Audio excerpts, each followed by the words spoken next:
Peace, soul family, peace. Welcome back to my channel. It's your girl Enjoli, Reiki Master Level 3, Holistic Wellness Practitioner, and founder of Enjoli Soul Sense LLC. So today I really wanted to stop in the park, ground, and I wanted to talk about something that has completely changed my healing experience and journey, like emotional boundaries. A lot of people hear the word boundary and immediately think it's about controlling other people, but no.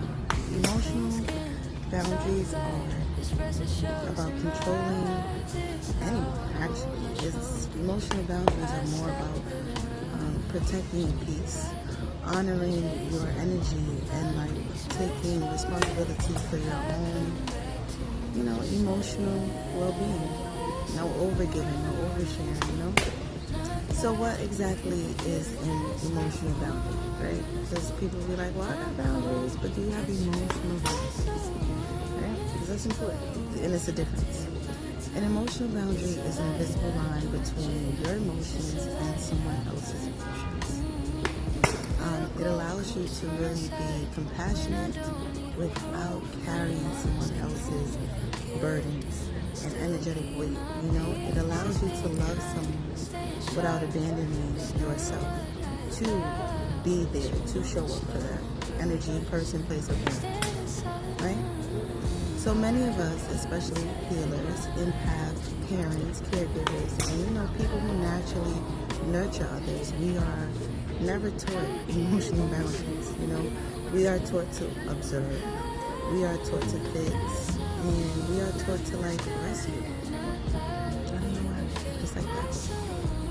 We were taught that love means sacrifice, which is really weird because love means multiply. It shouldn't really take from you. But true love really doesn't require self-abandonment. One of the biggest lessons I had learned was that someone else's stress does not automatically become my emergency. Someone else's anger does not have to become my anger. And someone else's disappointment does not mean I failed, and that's really, really important, especially when you don't have healthy emotional boundaries with yourself and with others. So healthy emotional boundaries sound like I hear you, I understand you, you're upset, I care about you, but I'm not responsible for carrying this for you. That's a boundary. Boundaries allow you to stay present without drowning.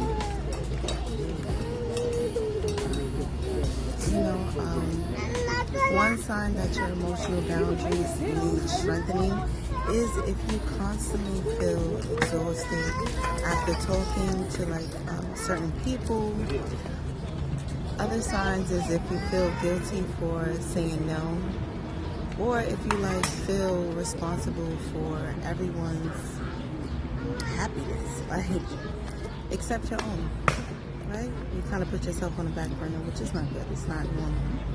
So when your emotional boundaries are weak, you often become an emotional sponge, so to say. You absorb your family's energy, your partner, your job, even music, what you see on social media, strangers, you become very energetically sensitive. And then you wonder why you're tired, you're exhausted, you're irritable, you're anxious, or disconnected from yourself. So you're not really pouring into yourself. You're not really having that boundary with yourself. And it's really, really important. And one thing is important is to understand you need time to realize that every emotion you feel does not belong to you. I'll say that again. Every emotion you feel does not belong to you. Sometimes you're really,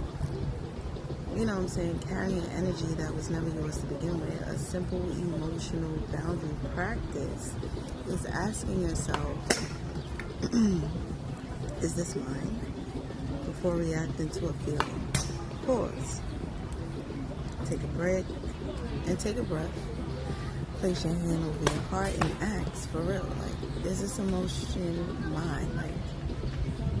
And give yourself some time to hear what your intuition says, because you might be surprised how often the answer is no. It's not mine. let me drop it off where I picked it up, you know? So as a Reiki practitioner, emotional boundaries are essential for me. Like, you know, I can really break down. I kind of go crazy if I don't have them. I don't need to absorb someone's pain in order to help them heal. And I don't need to become sick to understand sickness. I don't need to suffer to offer compassion.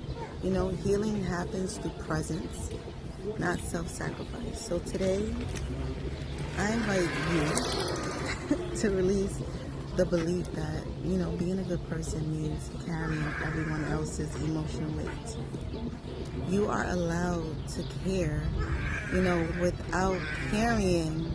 You are allowed to love without losing yourself. And that's really, really important because people think love is really, really sacrificing.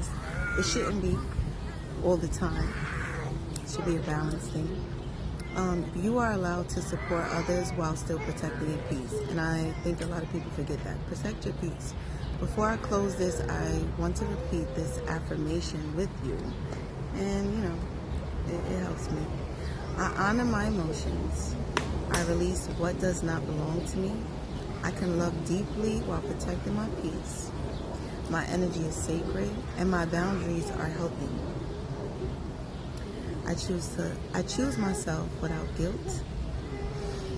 Take a deep breath in with a slow release. Thank you so much for spending these few moments with me. And if this resonated, if this, you know, message got through to you, please feel free to like, share, subscribe, and also visit my website. You can visit it with the link in the bio, AnjoliSoulSense.com. And yeah, if you're interested in more Reiki, intuitive guidance, or spiritual wellness services, I'm your girl. Love and light, you guys. Until next time.